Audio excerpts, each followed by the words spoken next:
Assalamualaikum warahmatullahi wabarakatuh. Perkenalkan, nama saya Andi Aziz Binawari dengan NIM akhir 1123. Sebelumnya kita sudah membahas tentang lingkungan internal dan eksternal dari PT KFC. Nah, untuk video kali ini saya akan membahas strategi bisnis yang digunakan oleh PT Fast Food Indonesia atau PT KFC yang menggunakan generik strategi yang digagas oleh Michael Porter. Pada video ini, saya akan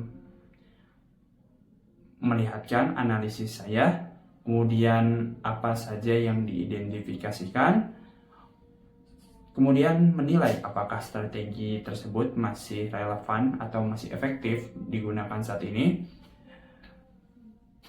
kemudian mengkritisi berdasarkan kondisi dari perusahaan itu sendiri. Sebelum itu, mari kita bahas teorinya. Menurut Michael Porter, perusahaan dapat memperoleh keunggulan bersaing melalui 4 strategi. Yang pertama adalah cost leadership, yaitu menawarkan harga paling rendah kepada pasar yang luas. Kemudian yang kedua adalah board of difference, yaitu menciptakan keunikan sehingga pelanggan memilih produk bukan karena harga, tetapi karena kualitas, merek, pelayanan, atau pengalaman konsumen.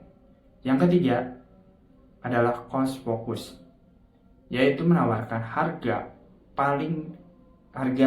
rendah dengan segmen pasar tertentu.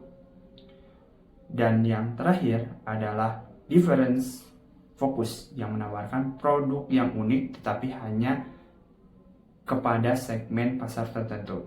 Lalu, KFC menggunakan strategi yang mana?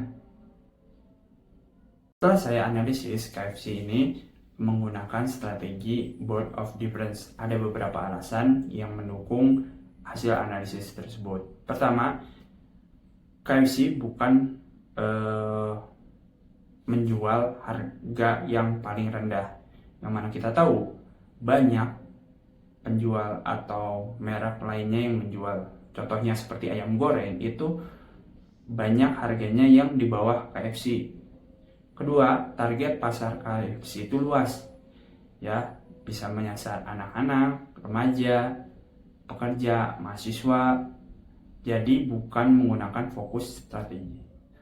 Yang ketiga, KFC lebih menonjolkan keunikan produknya, menggunakan original resepnya, kualitas produk yang konsisten, kekuatan merek yang besar dari KFC itu sendiri, inovasi menu, pelayanan seperti drive-thru, delivery, dan aplikasi digital.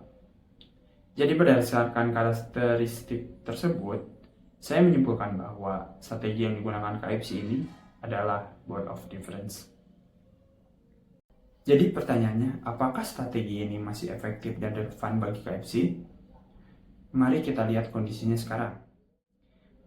Beberapa tantangan masih dihadapi oleh KFC, seperti isu boykot merek global, kemudian persaingan restoran cepat saji, daya beli masyarakat yang menurun, perubahan perilaku konsumen. Dampaknya bagi KFC itu sendiri masih mengalami rugi bersih senilai kurang lebih 369 miliar.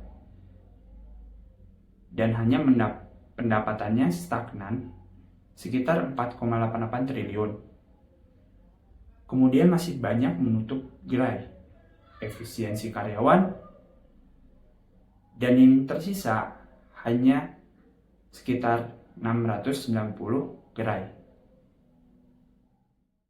Menurut opini saya sendiri, strategi bisnis dari KFC ini sebenarnya masih relevan, tapi beberapa hal perlu adanya penyesuaian.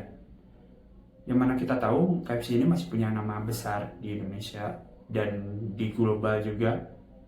Tapi kalau hanya mengandalkan strategi yang sekarang, menurut saya itu masih belum cukup. Yang mana kondisi pasar sudah berubah, pesaing makin banyak, dan keinginan konsumen juga terus berubah. Jadi KFC harus lebih cepat beradaptasi supaya tetap bersaing di Indonesia. Sebagai kesimpulan, saya melihat bahwa strategi tidak bisa dinilai hanya dari berhasil atau tidak perusahaan ini. Yang lebih penting adalah bagaimana perusahaan mampu terus menyesuaikan strateginya dengan perubahan yang terjadi. Kemudian, kemampuan untuk beradaptasi akan menjadi kunci bagi KFC tetap bisa berkembang dan mempertahankan posisinya di tengah persaingan yang semakin kuat. Sekian video dari saya. Mohon maaf apabila ada kesalahan karena saya sendiri masih tahap belajar. Terima kasih sudah nonton. Sekian dari saya. Wassalamualaikum warahmatullahi wabarakatuh.